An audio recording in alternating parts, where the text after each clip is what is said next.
আসসালামু আলাইকুম। চ্যানেল 18 এর নিয়মিত খবরে স্বাগত জানাচ্ছি আমি অনামিকা। শুরুতেই সংবাদ শিরোনাম। গণভোট নিয়ে আদালতের রায়, বাস্তবায়নে লাগবে সংসদের অনুমোদন। ইউরিয়া উৎপাদনের সক্ষমতা থাকলেও আমদানিতেই নির্ভরতা। বিএনপি নারীর মর্যাদা রক্ষায় অটল, শফিকুরের বক্তব্যকে মধ্যযুগীয় আখ্যা। ইউরোপীয় সেনাবাহিনীকে সন্ত্রাসী গোষ্ঠী ঘোষণা করেছে ইরানে।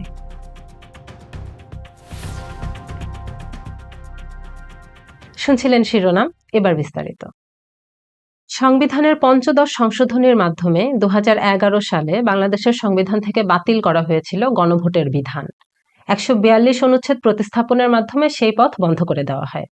তবে 2024 সালের 17 ডিসেম্বর এক ঐতিহাসিক রায়ে আদালত পঞ্চদশ সংশোধনীর ওই অংশ বাতিল ঘোষণা করে গণভোটের বিধান ফেরার কথা বলেন। কিন্তু এখানেই শুরু হয় নতুন প্রশ্ন। এই বিধান কি স্বয়ংক্রিয়ভাবে কার্যকর হবে, নাকি সংসদের অনুমোদন লাগবে? বিস্তারিত থাকছে প্রতিবেদনে। গণভোট শুনতে যতটা সরল, বাস্তবতা ততটাই জটিল। সংবিধানের পাতায় থাকা একটি ধারা শুধু আদালতের রায়ে ফিরে আসে না। আইনের ভাষায় তার জন্য দরকার সংসদের সম্মতি। 1897 সালের জেনারেল ক্লজ অ্যাক্টের 6 ধারায় বলা আছে, বাতিল কোনো আইন পুনরুজ্জীবিত করতে হলে তা নতুন করে পাশ করাতে হয়। নির্বাচন ব্যবস্থা সংস্কার কমিশনের প্রতিবেদনে তাই সরাসরি সুপারিশ করা হয়েছে, গণভোটের বিধানটি আগামী সংসদে উপস্থাপন করে পাশ করাতে হবে।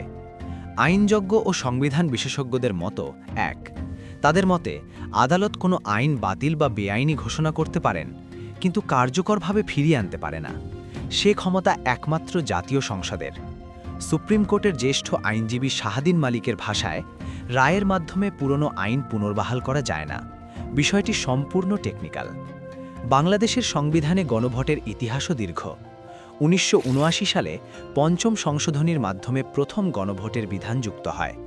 1991 সালে দ্বাদশ সংশোধনীর সময় তা সীমিত করা হয়। আর 2011 সালে পঞ্চদশ সংশোধনীর মাধ্যমে পুরোপুরি বাতিল করা হয়। ছাত্র জনতার গণ অভ্যুত্থানের পর সেই সিদ্ধান্তই আবার প্রশ্নের মুখে পড়ে। অন্তর্বর্তী সরকার ও রাজনৈতিক দলগুলোর মধ্যে গণভোট নিয়ে ঐক্যমত্যের কথা বলা হচ্ছে। প্রধান উপদেষ্টার বিশেষ সহকারী অধ্যাপক আলী রিয়াদ জানিয়েছেন, সংস্কার প্রক্রিয়ার অংশ হিসেবেই গণভোট আয়োজনের বিষয়ে রাজনৈতিক দলগুলো একমত। তবে এ নিয়েও সামাজিক যোগাযোগ মাধ্যমে বিভ্রান্তি ছড়ায়, যা পরে প্রেস উইং থেকে খণ্ডন করা হয়। বিশেষজ্ঞদের মতে, গণভোটে জনগণ হ্যাঁ বললে সেটি হবে একটি নৈতিক ও রাজনৈতিক অঙ্গীকার, কিন্তু বাস্তবায়নের দায়িত্ব থাকবে নির্বাচিত সংসদের হাতেই।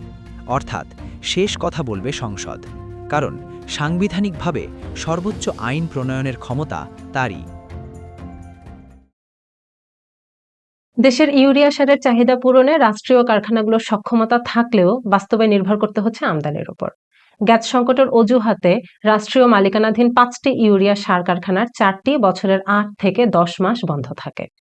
এই চিত্র চলছে প্রায় 1.5 দশক ধরে।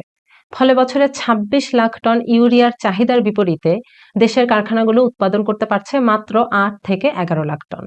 বাকি 2/3 আমদানি করতে গিয়ে সরকারকে গুনতে হচ্ছে অতিরিক্ত 3,000 কোটি টাকারও বেশির। বিস্তারিত থাকছে প্রতিবেদনে।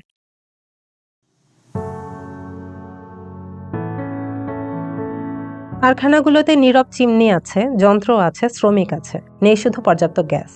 বছর পর বছর বসে থাকতে থাকতে কমে যাচ্ছে উৎপাদন সক্ষমতা। ঝুঁকিতে পড়ছে স্থানীয় কর্মসংস্থান ও পরিবহন খাত। অথচ নিয়মিত উৎপাদন চালু রাখা গেলে এসব কারখানায় দেশের প্রায় পুরো ইউরিয়া চাহিদা মেটাতে পারে, কথা বলছে শিল্প মন্ত্রণালয় ও বিসিআইসির তথ্য। বিসিআইসির হিসাব অনুযায়ী সচল 5টি কারখানার মোট উৎপাদন সক্ষমতা 31 লাখ টন, কিন্তু দীর্ঘদিন বন্ধ থাকার কারণে তা নেমে এসেছে প্রায় 20 লাখ টনে। গ্যাসের পর্যাপ্ত সরবরাহ পেলে অন্তত 11 মাস কারখানা চালিয়ে 18 থেকে 20 লাখ টন ইউরিয়া উৎপাদন সম্ভব। এর সঙ্গে যুক্ত করলে কাফকো থেকে পাওয়া যাবে 5.5 থেকে 6 লাখ টন। সার আমদানির প্রয়োজন নেমে আসতে পারে একেবারে সামান্য পরিমাণে। সরকার ইতিমধ্যে সার কারখানার জন্য গ্যাসের দাম বাড়িয়েছে। নতুন দামে 1 টন ইউরিয়া উৎপাদনে খরচ প্রায় 48,000 টাকা, যেখানে আমদানিতে খরচ পড়ছে প্রায় 68,000 টাকা। অর্থাৎ প্রতি টনে আমদানিতে গুনতে হচ্ছে অতিরিক্ত 20,000 টাকা। তবু দাম বাড়ানোর পরও কারখানাগুলো পাচ্ছে না প্রয়োজনীয় গ্যাস। পেট্রো বাংলার তথ্য বলছে 4টি কারখানা পুরো সক্ষমতায় চালাতে দৈনিক অন্তত 197 মিলিয়ন ঘনফুট গ্যাস প্রয়োজন, কিন্তু বাস্তবে সরবরাহ হচ্ছে এর চেয়ে অনেক কম। ফলে উৎপাদন ব্যাহত হচ্ছে, আবার বড় মৌসুম শেষে কারখানা বন্ধ হয়ে যাওয়ার শঙ্কাও দেখা দিয়েছে। বিশেষজ্ঞরা বলছেন স্থানীয় উৎপাদন উপেক্ষা করে আমদানির উপর নির্ভরতা বাড়ানো শুধু ব্যয়বহুলই নয়, খাদ্য নিরাপত্তার জন্য ঝুঁকিপূর্ণ। নিয়মিত গ্যাস সরবরাহ নিশ্চিত করে সারা বছর কারখানা চালু রাখা গেলে বৈদেশিক মুদ্রার সাশ্রয়, কর্মসংস্থান রক্ষা এবং কৃষি উৎপাদনের স্থিতিশীলতা সবই নিশ্চিত করা সম্ভব। জামায়াতে ইসলামের আমির ডাক্তার শফিকুর রহমানের এক্স অ্যাকাউন্ট থেকে নারীদের বিরুদ্ধে যেসব জঘন্য মন্তব্য করা হয়েছে তা পুরো সমাজকে মধ্যযুগীয় অন্ধকারে ঠেলে দেওয়ার চেষ্টা বলে মন্তব্য করেন বিএনপির মুখপাত্র মাহাদি আমিন।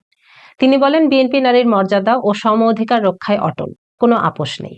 নারীর প্রতি এ ধরনের অবমাননা কোনো সভ্য সমাজে গ্রহণযোগ্য নয় এবং বিএনপি এ ধরনের আক্রমণ মেনে নেবে না।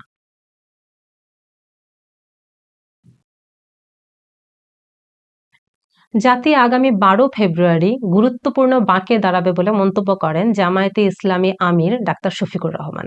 শেরপুরে নির্বাচনী সভায় তিনি সোশ্যাল মিডিয়া অ্যাকাউন্ট হ্যাকের ঘটনায় নারীদের কাছে ক্ষমা চেয়ে শান্তিপূর্ণ ভোটের আহ্বান জানিয়েছেন। শিক্ষা ব্যবস্থা, স্বাস্থ্য, অর্থনীতি ও নারীর নিরাপত্তা নিয়ে তিনি প্রতিশ্রুতি দিয়েছেন। তিনি বলেন, ভোট সুষ্ঠু হলে নতুন ও ইনসাফপূর্ণ বাংলাদেশ গড়ে উঠবে।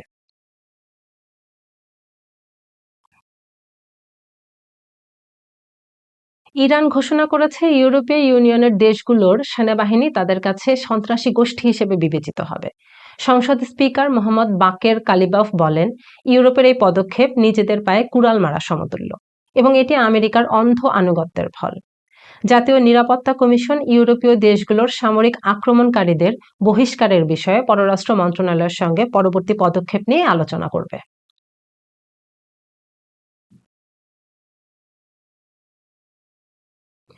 ইরানের প্রধান শিয়া জোট কোঅর্ডিনেশন ফ্রেমওয়ার্ক পুনরায় সাবেক প্রধানমন্ত্রী নুরি আল মালিকিকে পরবর্তী প্রধানমন্ত্রী হিসেবে সমর্থন ঘোষণা করেছে। তারা বলেছে, প্রধানমন্ত্রী নির্বাচনে বিদেশি হস্তক্ষেপ অগ্রহণযোগ্য। মার্কিন প্রেসিডেন্ট ট্রাম্পের হুঁশিয়ারি উপেক্ষা করে জোটটি দেশীয় সংবিধান অনুযায়ী সার্বভৌম সিদ্ধান্ত নিতে অঙ্গীকারবদ্ধ। আল মালিকিও প্রার্থিতা প্রত্যাহার করছেন না, যা ইরাকের রাজনৈতিক স্থিতিশীলতা এবং জাতীয় স্বায়ত্তশাসনের উপর জোর দেয়।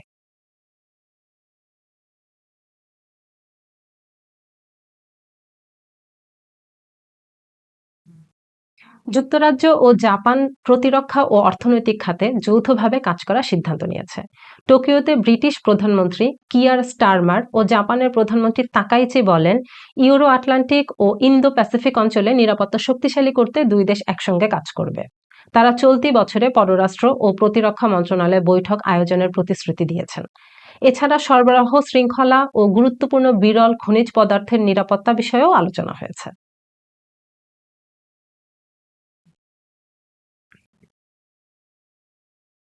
কিশোরগঞ্জের তাড়াইল উপজেলায় নেশার টাকার বিরুদ্ধে বাবা ছেলেকে ঘিরে ভয়াবহ ঘটনা ঘটেছে। জুয়েল মিয়া তার বাবা রমজান আলীকে ধারালো দা দিয়ে কোপ দিয়ে হত্যা করে। স্থানীয়রা তাকে আটক করে পুলিশে খবর দেন। নিহতকে তাড়াইল উপজেলা স্বাস্থ্য কমপ্লেক্সে নেওয়া হলে চিকিৎসক মৃত ঘোষণা করেন।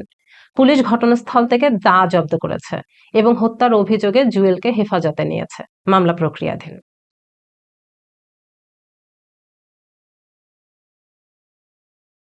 দক্ষিণী অভিনেতা রামচরণ ও স্ত্রী উপাসনা কনিদেলার ঘরে জন্ম নিয়েছে যমজ সন্তান, এক ছেলে ও এক মেয়ে।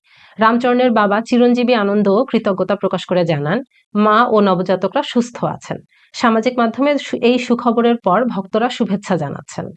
এর আগে দম্পতি 2023 সালে তাদের প্রথম কন্যাকে স্বাগত জানিয়েছিলেন। পরিবারের দ্বিগুণ আনন্দের মুহূর্ত কাটছে। বাংলাদেশ নারী ক্রিকেট দল 2026 আইসিসি টি-20 বিশ্বকাপ বাছাই পর্বে শেষ ম্যাচেও জয়ের খ্যাতি বজায় রেখেছে। নেদারল্যান্ডসকে 7 উইকেটে হারিয়ে 7 ম্যাচে 7 জয়, নিখুঁত রেকর্ড নিশ্চিত করেছে। অধিনায়ক নিগার সুলতানার 50 রানের অপরাজিত ইনিংস ও নাহিদ আক্তারের স্পিন বোলিং বাংলাদেশের জয় এনে দিয়েছে। এই জয়ের সঙ্গে বিশ্বকাপ মূল পর্বে বাংলাদেশ ও আয়ারল্যান্ডের জায়গা নিশ্চিত হলো। এই ছিল চ্যানেল 18 আজকের খবর। সঙ্গে থাকার জন্য সবাইকে ধন্যবাদ। আগামীকালের খবর দেখার আমন্ত্রণ জানিয়ে এখানেই শেষ করছি। চ্যানেল 18 সঙ্গেই থাকুন। আল্লাহ হাফেজ।